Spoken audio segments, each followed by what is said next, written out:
And Ishtar came down from heaven, dripping in gold. And she said, Gilgamesh, be my lover, be my husband. And Gilgamesh laughed in her face. He said, you are a cold hearth, you are a door that lets in the wind. You loved Tammuz and you let him die. You loved the shepherd and you turned him to a wolf. Why would I be the next corpse in your bed?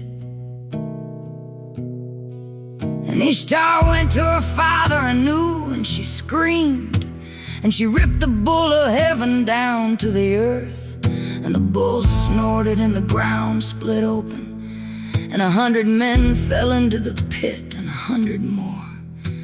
And Gilgamesh and Enkidu drove their swords into its neck. And the bull died bellowing, and Uruk was saved. And the gods looked down, and they were not pleased. And the gods sat in council in the dark, and they said one of them must die for the bull for Humbaba. And they chose Enkidu. And Enkidu got sick, not in battle, not with a sword. He got sick in a bed, he wasted, he thinned. 12 days he lay there shitting himself, calling out for Gilgamesh, saying, brother, I'm afraid of the dark house where the dead sit in dust and eat clay. And Gilgamesh held his hand and said nothing, because there was nothing to say. And on the 13th day, Enkidu's hand went cold and his eyes went glass, and the breath left him like a bird leaving a cage. And Gilgamesh screamed, he screamed until his throat bled. He covered the body, he paced, he tore his clothes. He would not let them bury him for 6 days and 7 nights, until the worms came out of his brother's nose. And Gilgamesh ran, he ran from Uruk in his grief, in his rags, in his filth, unwashed, unshaven, screaming at the sky, am I not like him? Am I not made of the same clay? Will I not lie down and not get up? And he walked into the wilderness, into the black mountains, where the sun passes through at night and the dark is absolute. 12 leagues of nothing, 12 leagues of blind dark. And he came out the other side, half dead. And he found a woman, Sidori, a tavern keeper, at the edge of the world by the black water.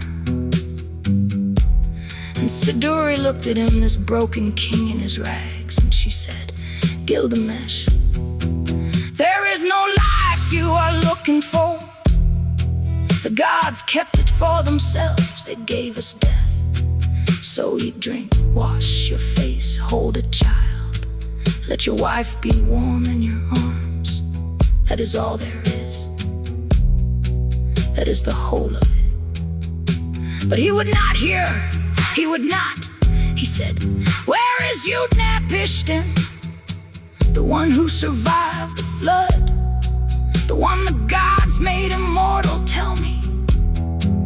And Sidori pointed to the waters of death and said, no man has crossed, the water kills the flesh. And he crossed with the ferryman Urshanabi, he crossed, and he came to the old man at the end of the world. And Utnapishtim said, I will tell you the secret. There is a plant, a thorny plant at the bottom of the sea. It pricks your hands like a rose. It will make you young again. Not immortal, never immortal, just young, just not old. And Gilgamesh tied stones to his feet and sank, and the water crushed him, and the dark swallowed him. And he tore the plant from the mud with bleeding hands, and he surfaced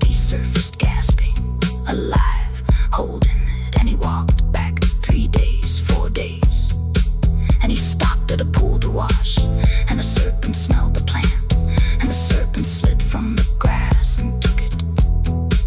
And the serpent shed its skin and was young again. And Gilgamesh sat in the dirt and wept. He wept like a child, he wept like an animal. For nothing, for all of it, for the whole rotten journey. And the dead do not come back, and the dead do not come back. And the snake takes what you bled for, and the night takes what you built. And Gilgamesh walked home to work, empty-handed, empty-chested. And he stood before the walls he built, the walls that would stand 1,000 years after his bones were dust. And he said, look at this, this is what remains. And the night came, and the stars came, and the dead did not come back.